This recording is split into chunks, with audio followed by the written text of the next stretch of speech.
Hello viewers, welcome to my YouTube channel physics with Rishikesh. আমরা যে মেকানিক্সের সিরিজটা শুরু করেছি 30 কোশ্চেন্স অন মেকানিক্স, আজকে তার থার্ড ডে মানে লাস্ট ডে। আজকে আমরা কোশ্চেন নাম্বার 21 থেকে কোশ্চেন নাম্বার 30 অব্দি আমরা সলভ করব।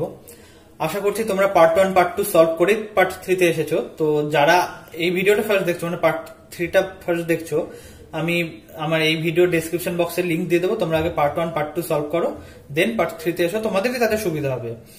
আর আরেকটা কথা যেটা বলার, আমি যে মানে চ্যাপ্টার ওয়াইজ তো আমি পড়িয়ে এসেছি, টপিক ওয়াইজ পড়িয়ে এসেছি, তো সেখানে আমি যে প্রবলেমগুলো করিয়েছি বা যে ফর্মুলাগুলো আমি তোমাদের প্রোভাইড করেছি সেগুলোর উপর বেস করে এই প্রবলেমগুলো তোমরা সলভ করতে পারবে। তো সেইগুলোকে স্কিপ কখনোই করো না, মানে কনসেপচুয়াল ক্লাসও স্কিপ করো না। মানে আমি বুঝতে পারছি অনেকেই কনসেপচুয়াল ক্লাস করছো না, শুধুমাত্র ডিরেক্ট অঙ্কে ঢুকে যাচ্ছ, ঠিক আছে? সেটা করো না, তাতে হয়তো সে কটা প্রবলেম পেরে যাবে, কিন্তু ওই কনসেপ্টের উপর বেস করে বাকি প্রবলেম তোমরা করতে পারবে না। মানে গোটা ব্যাপারটা একটা মুখস্থের মতো হয়ে যাবে। তো ঠিক আছে, আর কথা বাড়িয়ে লাভ নেই, চলো আমরা ক্লাসটা স্টার্ট করি। আজকে হচ্ছে আমাদের এই সিরিজের লাস্ট ডে। চলো দেখো আজকের ফার্স্ট কোশ্চেন, কোশ্চেন নাম্বার 21 কি বলেছে? এ stone is dropped from a height h, it hits the ground with a certain momentum p. If the same stone is dropped a height 100% more than the previous height, the momentum when it hits the ground will change by. প্রথমে কত momentum নিয়ে ও hit করেছে গ্রাউন্ডে? P. P সমান আমরা জানি M into V, momentum মানে mass into velocity. এবার ভি এর ভ্যালু আমরা কি জানি, যখন কোন একটা হাইট উপর থেকে পড়বে তখন ভি এর ভ্যালু কত হয়? √2gh, এটা ভি এর ভ্যালু। এবার দেখো নেক্সট কেসে কি বলেছে, আমার হাইটটাকে আমি 100% বাড়িয়ে দিয়েছি। 100% বেশি মানে কি ডাবল, 200% বেশি মানে কি ট্রিপল, ঠিক আছে? এটা জানতে হবে। 100% বাড়িয়ে দিয়েছি মানে দ্বিতীয় ক্ষেত্রে হাইট কত? 2h। তাহলে সেই ক্ষেত্রে মোমেন্টাম কত? নিউ মোমেন্টাম যদি পি প্রাইম লিখি, তাহলে p prime equal to m into √2g into 2h, h এর জায়গায় 2h বসিয়ে দিয়েছি, ঠিক আছে? তাহলে এটা দেখো, তাহলে এটা কত আসছে? √2p। তাহলে চেঞ্জ কত হচ্ছে? চেঞ্জ হচ্ছে √2p মাইনাস পি, আর আগে ছিল পি, পি এর মধ্যে চেঞ্জ হচ্ছে এত পার্সেন্ট। তাহলে এটা কত হচ্ছে? পি দিয়ে উপর নিচে কেটে যায়, তাহলে √2 মাইনাস 1 ইন্টু 100%। √2 ভ্যালু আমরা জানি 1.414। এটা আমি একটু ডিটেলসে লিখে করছি তোমাদের বোঝার জন্য, আদারওয়াইজ এটা মুখে মুখে করা যায়। 41.4%। 41.4% মানে কি? Option B. চলো নেক্সট কোশ্চেন দেখো, কোশ্চেন নাম্বার 22 কি বলছে? A body of mass 4 kg moving with velocity 12 metre per second collides with another body of mass 6 kg at rest. If two bodies stick together after collision, then the loss of kinetic energy of the system. দুটো body একসঙ্গে ধাক্কা লাগার পর জোড়া লেগে গেছে, তার মানে এটা কিসের প্রবলেম? এটা হচ্ছে ইনইলাস্টিক কলিশনের প্রবলেম। এবার ইনইলাস্টিক কলিশনের প্রবলেমে আমরা লস ইন কাইনেটিক এনার্জি আমরা দেখে এসেছি কনসেপ্ট ক্লিয়ারিং ক্লাসগুলোতে। তাহলে লস ইন কাইনেটিক এনার্জি কত হয়? m1 m2 divided by 2 into m1 plus m2 into u1 minus u2 তার হোল স্কয়ার। এটা কিন্তু আমাদের জানতে হবে, এটা না জানলে কিন্তু অঙ্কটা মানে করতেই পারা যাবে না। তাহলে দেখো মাস বলে দিয়েছে 4 কেজি 6 কেজি, তাহলে 2 ইন্টু 4 প্লাস 6, আর প্রথমটা চলছিল হচ্ছে 12 মিটার পার সেকেন্ড বেগে, দ্বিতীয়টা রেস্টে ছিল। তাহলে 24 ডিভাইডেড বাই 20 ইন্টু 12 স্কোয়ার মানে 144 এত জুল। 4 দিয়ে কাটলে 6 5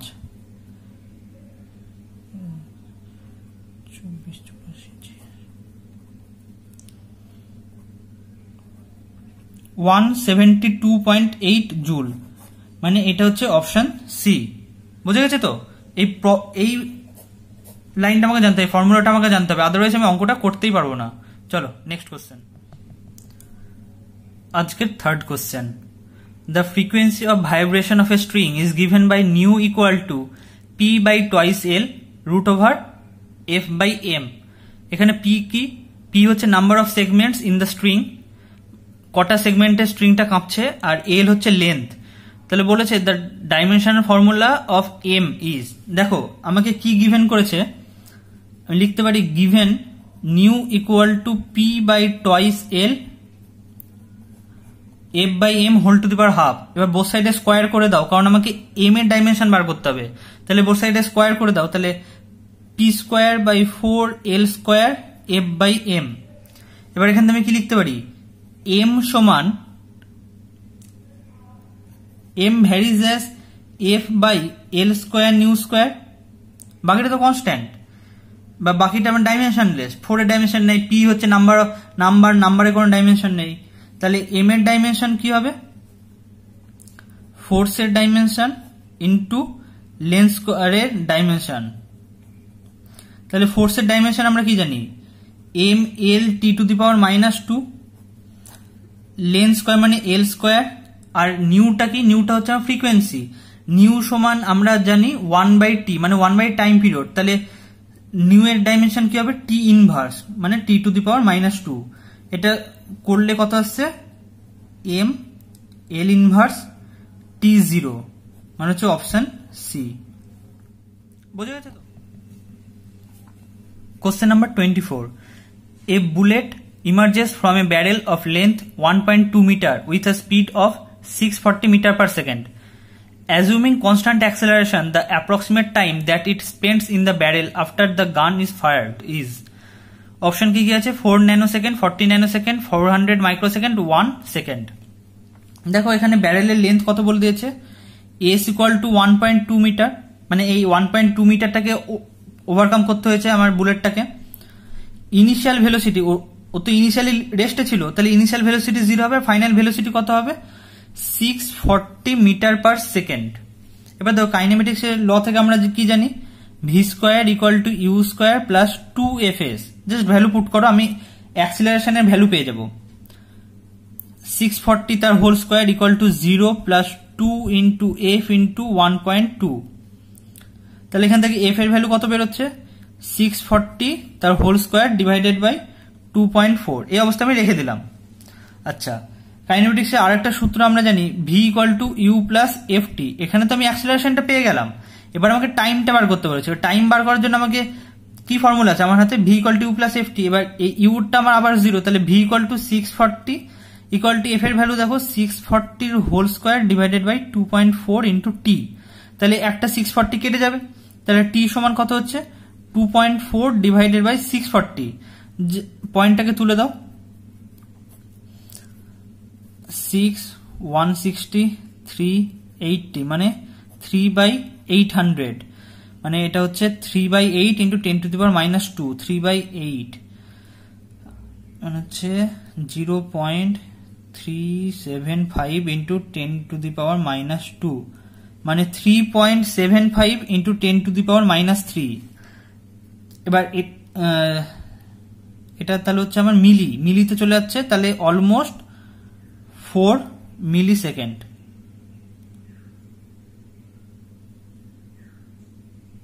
মানে অপশন এ, অপশন এ তে 4 ন্যানো না 4 মিলি সেকেন্ড ছিল, ঠিক আছে, অপশন এ তে 4 মিলি সেকেন্ড ছিল, ঠিক আছে। চলো, a solid cylinder rolls without slipping down an inclined plane at an angle 30 degree with the horizontal. The acceleration of the cylinder is, cylinder এর acceleration কত, এটা কি rolling without sleeping case.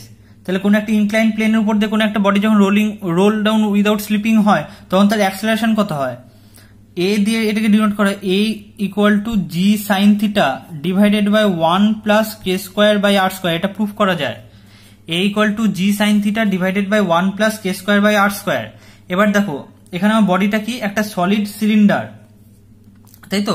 Solid সিলিন্ডারের ক্ষেত্রে আমরা কি জানি, m K square equal to half M R square, কারণ আমরা তো জানি তো I equal to m K square হয়। এবার সলিড সিলিন্ডারের ক্ষেত্রে আই কত, হাফ এম আর স্কোয়ার, তাহলে M K square equal to half M R square, তাহলে কে স্কোয়ার সমান কত, আর স্কোয়ার বাই 2।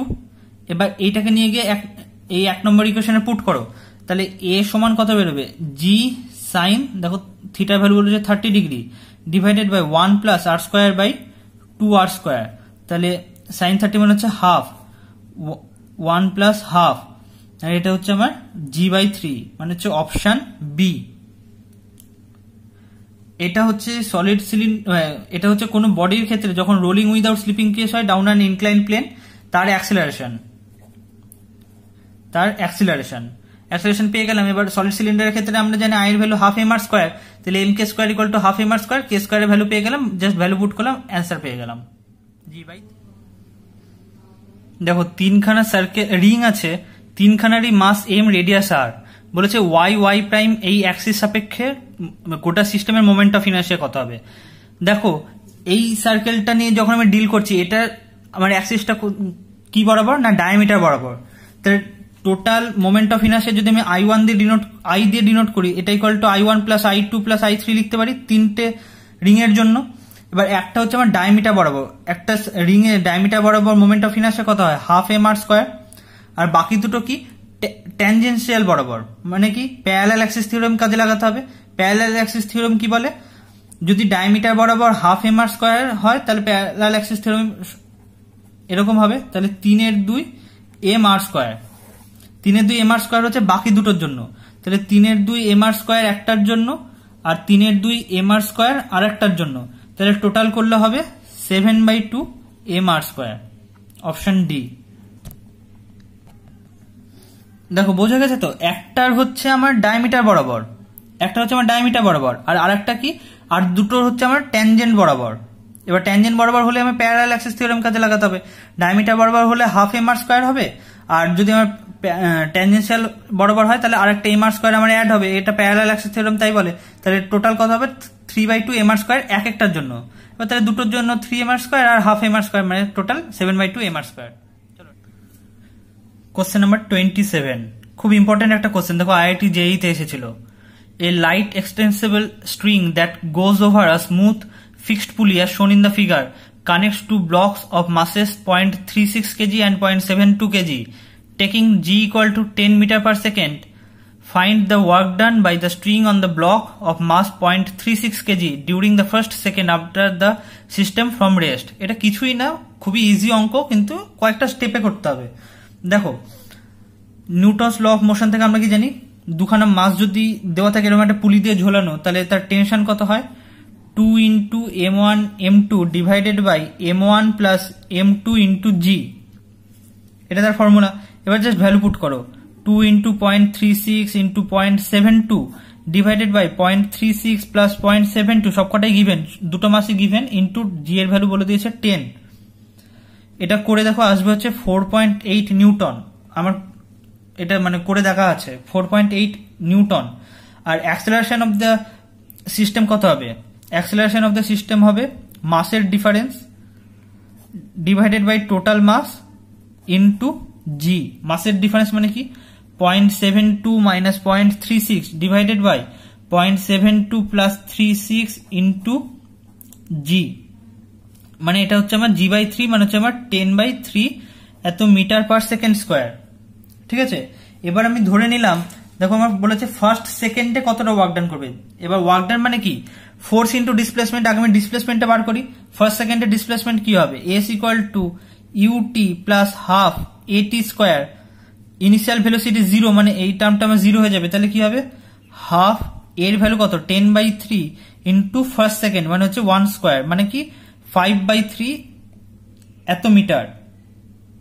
এবার তাহলে ওয়ার্ক ডান কত হবে, ওয়ার্ক ডানের ফর্মুলা আমরা জানি এফ ইন্টু এস, মানে ফোর্স ইন্টু ডিসপ্লেসমেন্ট। এখানে ফোর্স কোনটা, টেনশনটাই আমার ফোর্স, এই যে আমি টেনশনটা এখানে বার করে রেখেছি এটাই আমার ফোর্স, তাহলে ফোর্সের ভ্যালু হচ্ছে আমার 4.8 ইন্টু ডিসপ্লেসমেন্ট হচ্ছে আমার 5/3, এটা করে দেখো এত জুল, মানে হচ্ছে এটা আমার 1.6, মানে হচ্ছে আমার 8 জুল, এটা হচ্ছে আমার অ্যান্সার 8 জুল। দেখো কোশ্চেন নাম্বার 28 কি বলছে, a force a acting on a object varies with distance x আর শোন ইন দ্য ফিগার। একটা ফিগারে তোমাকে ফোর্স আর ডিসপ্লেসমেন্ট কার্ভ তোমাকে শো করা হয়েছে। কোশ্চেন জানতে চেয়েছে the work done by the force in moving the object from x = 0 to x = 6 metre is. খুব ওয়েল নোন একটা প্রবলেম এটা। দেখো এখানে আমি যখন ফোর্স আর ডিসপ্লেসমেন্টের কার্ভ প্লট করেছি, তার মানে সবসময় জানবে আমার ওয়ার্ক ডান যেটা হবে এটা হবে আমার এরিয়া আন্ডার দ্য কার্ভ, তাহলে এখানে হচ্ছে area under FX curve. Force into displacement করেই তো আমি ওয়ার্ক ডান পাই, তাহলে এর এরিয়া যেটা হবে সেটা হবে আমার ওয়ার্ক ডান। তাহলে এবার দেখো এখানে আমার কি একটা স্কোয়ার হচ্ছে 3/3, তাহলে এর এরিয়া কত 3 × 3 প্লাস হাফ ইন্টু এটা এই ট্রায়াঙ্গেলটার এরিয়া কত half into base into height, তাহলে হাফ ইন্টু বেস কত 6 মাইনাস 3 ইন্টু হাইট কত 3 করে দেখো 9 প্লাস 4.5 13.5 জুল, মানে হচ্ছে এটা অপশন বি। কোশ্চেন নাম্বার 29 আরেকবার মনে করে দিই, আমার পড়াটা ভালো লাগলে তোমরা চ্যানেলটাকে সাবস্ক্রাইব করে দাও, বন্ধুদের মধ্যে শেয়ার করে দাও, যাতে সবার কাছে প্রবলেমগুলো পৌঁছে যায়। সবাইকে দিয়ে পড়ো, দেখো সবারই ভালো হবে। আর এগুলো তোমরা ভালো করে প্র্যাকটিস করো, এরপরে তো আমরা আরো প্রবলেম করব। ঠিক আছে, চলো কি বলছে দেখো। A block pressed against the vertical wall is in equilibrium, the minimum coefficient of friction. এই ফ্রিকশনটা কোথায় কাজ করবে? এই যে ব্লক আর ওয়ালের মাঝখানে আমার ফ্রিকশনটা কাজ করবে। এবার দেখো আমি এখানে mg/2 দিয়ে চেপে ধরেছে, আর এপাশ থেকে mg ফোর্সে চেপে ধরেছে। ঠিক আছে, এই ডায়াগ্রামটাকে আমি আরেকবার ভালো করে ড্র করছি। দেখো এটা হচ্ছে আমার ওয়াল, এটা হচ্ছে আমার এম ব্লক। এবার এ পাশে আমি চেপে ধরেছি কত বল দিয়ে? mg/2। আর উপর দিকে কতটা বল কাজ করবে? যেহেতু একটা ফ্রিকশন কাজ করবে, ফ্রিকশনাল ফোর্স হচ্ছে আমার মিউ mg। আমি কোএফিসিয়েন্ট অফ ফ্রিকশনটা ধরে নিয়েছি মিউ। ঠিক আছে, এবার এই যে ব্লকটা আছে, ব্লকটা তো ওয়েট আছে, এম যদি মাস হয় তাহলে ওয়েট কত? mg। এটা কাজ করবে নিচের দিকে টুয়ার্ডস সেন্টার অফ আর্থ, তাহলে মিউ mg ইকুয়াল টু তো আমরা লিখতে পারি mg মাইনাস mg/2, মানে মিউ mg উপরের দিকে, এটাকে ব্যালেন্স করবো নিচের দিকে, তাহলে mgটা বড় হবে, mg মাইনাস মিউ mg/2, তাহলে এটা ইকুয়াল টু তো mg/2ই হয়, mg/2, তাহলে মিউ এর ভ্যালু কত? হাফ। mg কেটে গেল, মিউ এর ভ্যালু হাফ। এই যে বলেছে the minimum coefficient of friction জানতে চেয়েছে, তাহলে মিনিমাম কোএফিসিয়েন্ট অফ ফ্রিকশন কত? Mu equal to half. দেখো কোশ্চেন নাম্বার 30, আমরা এই যে মেকানিক্সের যে সিরিজটা করছি, আজকে তৃতীয় দিন, শেষ দিন, এই সিরিজের শেষ দিন। তো আজকে সেই সিরিজের লাস্ট কোশ্চেন, একটা কনসেপচুয়াল কোশ্চেন আমরা শেষ করব। কোশ্চেনটার অ্যান্সার সবাই জানো, কিন্তু কি হয়তো তোমরা মানে ফিজিক্সটা জানো না, কিন্তু অ্যান্সারটা জানো। কিন্তু আমরা তো এখানে ফিজিক্স শিখবো, ম্যাথও করবো, কিন্তু কি কনসেপ্টটা আমাদের জানতে হবে। চলো আমরা দেখে নিই। Question number 30, a person sitting in an open car moving at constant velocity throws a ball vertically up into air. The ball falls. গাড়িটা কনস্ট্যান্ট ভেলোসিটি নিয়ে মুভ করছে, তুমি একটা বল ছুড়লে, তাহলে বলটা কোথায় পড়বে? Outside the car, in the car ahead of the person, in the car to the side of the person, or exactly in the hand which threw it up. দেখো যেহেতু গাড়িটা একটা কনস্ট্যান্ট ভেলোসিটি নিয়ে মুভ করছে, আর তুমি সেই অবস্থায় বলটাকে উপরের দিকে ছুড়েছো, তাহলে কি বল কার মানে বল এবং তোমার পার্সনটার দুজনেরই হরিজন্টাল ভেলোসিটি সেম হবে। ঠিক আছে, দুজনেরই হরিজন্টাল ভেলোসিটি আমার সেম হবে। একটা যখন প্রজেক্টাইল আমি ছুটছি, এবার যদি দুজনেরই হরিজন্টাল কম্পোনেন্ট অফ ভেলোসিটি আমার সেম হয়, সেক্ষেত্রে কি হবে? তারা ইকুয়াল টাইম ইন্টারভ্যালে ইকুয়াল ডিস্টেন্স কভার করবে। মানে আমি ওই একটা নির্দিষ্ট টাইম পর যখন বলটা এসে মাটিতে পড়বে বা আমার হাতে পড়বে বা যে ছুটছে তার কাছে পড়বে, তখন কি পার্সেন্টটাও যতটা এগিয়ে গেল সেই টাইমে, বলটাও ততটাই এগিয়ে যাবে সেই টাইমে। ঠিক আছে, অ্যাজ এ রেজাল্ট কি হবে? বলটা মোশনটা একটা প্যারাবোলিক মোশন হবে, প্রজেক্টাইলে যেমন মোশন হয় প্যারাবোলিক মোশন, এবং সেটা বলটা যে ছুড়েছে তার হাতে এসে বলটা পড়বে।